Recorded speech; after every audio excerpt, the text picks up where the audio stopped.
Всем привет, с вами я, Кирилл Боб, и сегодня будет такое полезное видео. Ну, у меня, конечно, температура, я болею, можно сказать. Она у меня потихоньку спадает. И, конечно же, многие знают метод, поесть мед. У кого аллергия на мед или кто не любит мед вообще никак, можно другим способом. Сейчас я вам его расскажу. Но для начала я расскажу тот способ, который с медом. Может быть, кто любит мед или, к примеру, кто, средний к меду относится, то есть нормально. Тогда можно из чайника, можно его не разогревать, из чайника налить в бокал воду и 2 чайные ложки меда. И потом нужно это все размешать, чтобы меда не было видно. И выпить это. После того, как вы выпьете этот мед в бокале, нужно лечь под одеяло. Так у вас снизится температура. Мой способ, я уже этот способ принял. Сейчас мой способ, это кто любит варенье, пишите в комментариях. Я его прям обожаю. Поэтому я решил, к примеру, порезать хлеб. Можно хоть сколько кусочков. На один кусочек нужно, чтобы уходило 4 ложки чайных варенья. И вскипятите чайник. Чтобы чай попить с бутербродами. Можно в прикуску, можно, к примеру, хлеб брать. Надкусил хлеба, взял ложечку и поел варенье. Я буду делать по-другому. Я намажу варенье на хлеб. Мне кажется, так будет намного удобнее. Не знаю, каждый сам выбирает, как ему будет удобно. Сейчас я возьму хлеб. Сейчас я сложу быстренько ножиком. Вот. Нарезаем хлеб. Ой. Упала камень. Я сильно толсто нарезать не буду.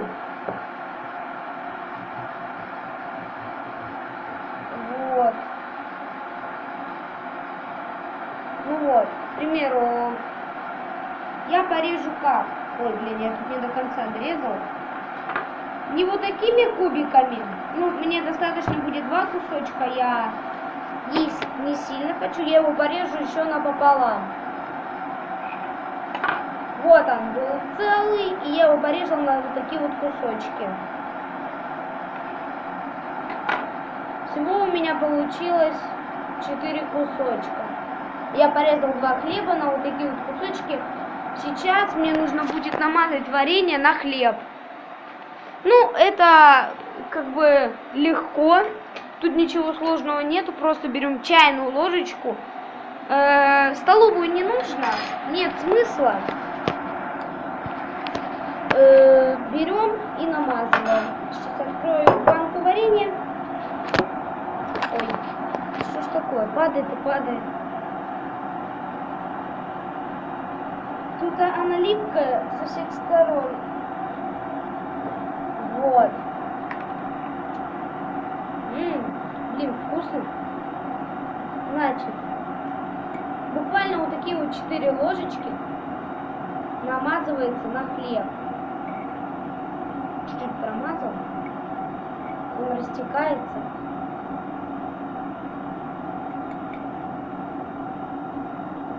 Вот. А пока я мажу, подпишитесь на мой канал. Если вы еще, конечно, не подписаны. Если вы подписаны, то еще и поставьте лайк. Так. Выглядит, честно, аппетитно. Это может быть для кого-то очень сладким. Можно вообще, к примеру, столько чуть-чуть размазал. Может быть, вот так. Если кому-то очень сладко. Мне лично нормально.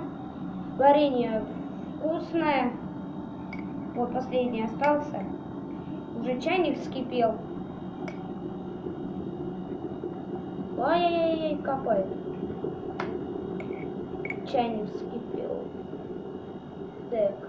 Можно не с чаем, можно с кофе. Вкусное. Но если нет варенья, то должен быть дома мед, который я в начале видео рассказывал метод.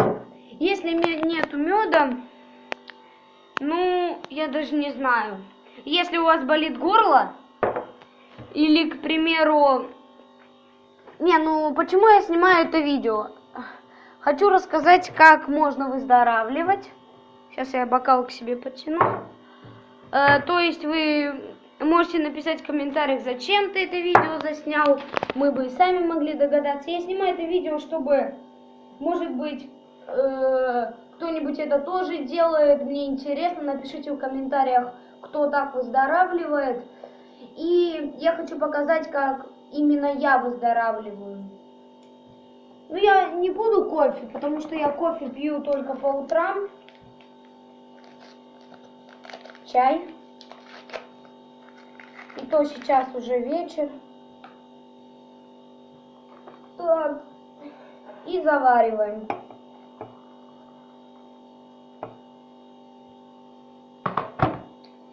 Ну и все. У нас есть чай.